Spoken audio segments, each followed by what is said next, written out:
Hi, this is attorney Albert Quirantes, criminal defense attorney in Miami, and in our last video we spoke about what to do when you're stopped by the police for a traffic ticket or stopped while you're driving your car. And we talked about having your license, registration, and insurance ready, but not to go for them until you are instructed to by the officers.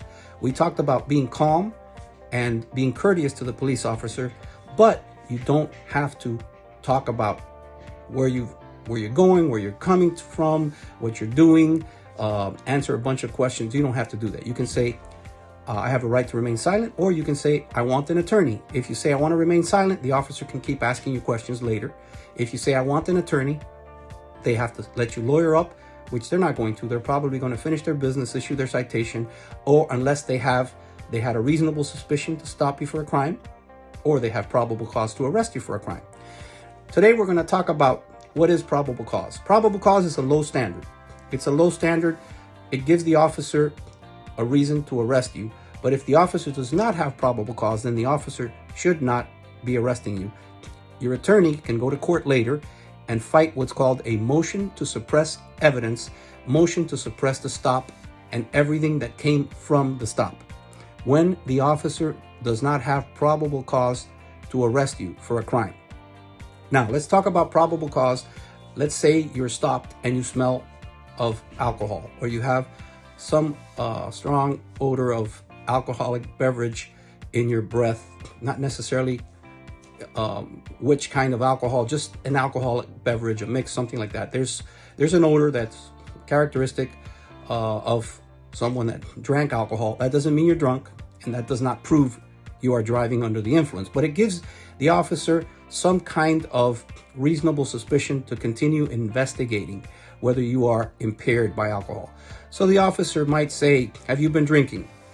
If I were you, I would exercise my right to remain silent at that point, or I would say, I would like to talk to an attorney before any questions are made. So the questions he can ask you are, can I have your license, registration, and insurance, please? From there on out, every other question is a suspect question that you should not be answering. You should invoke your right to remain silent, and that might be a little awkward. If you're just like not answering, the officer might think, well, this guy might be impaired because he's like, doze off, or he might be. So to make things clear, you can always say, officer, I'd like to have an attorney before any questions are made. And that's it. He knows the drill. He knows you're lawyering up.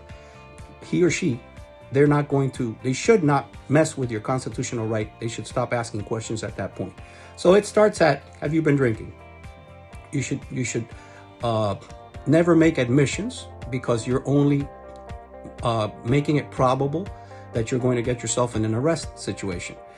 At that point, when the officer asked you that and you didn't answer, the officer might still have a reasonable suspicion that you are too impaired to drive. So the officer might ask you to step out of your vehicle, and they'll be taking notes as to whether you stumble, whether you grab onto the door for support, whether you grab onto the vehicle.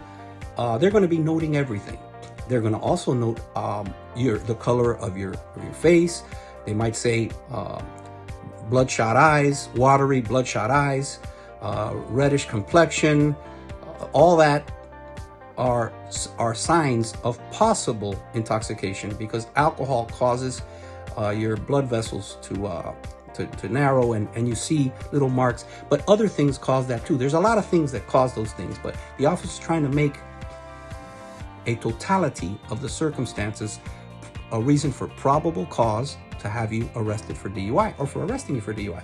So he or she's going to be observing every move. They're going to be observing whether you stumble, whether you're unsteady on your feet. Now, they'll ask you to do roadside exercises. They want to call them field sobriety tests, but they're really exercises. And if you don't know those exercises, you've never done them, they're really militaristic and difficult to do for an average person. The average person, even when we go to court and we go to trial, we ask the jury to do these tests yourselves in the jury room and tell me how many of you fail and how many of you pass under the strict guidelines, because these tests were done actually in a laboratory, and they're supposed to be done in a controlled setting, not out on the road where you have traffic coming by, lights moving, you have blue lights or red lights from the emergency vehicles, distracting you and causing you. The first one of those is an eye test where they'll do this and they'll do this. They call it a horizontal gaze nystagmus test, HGN.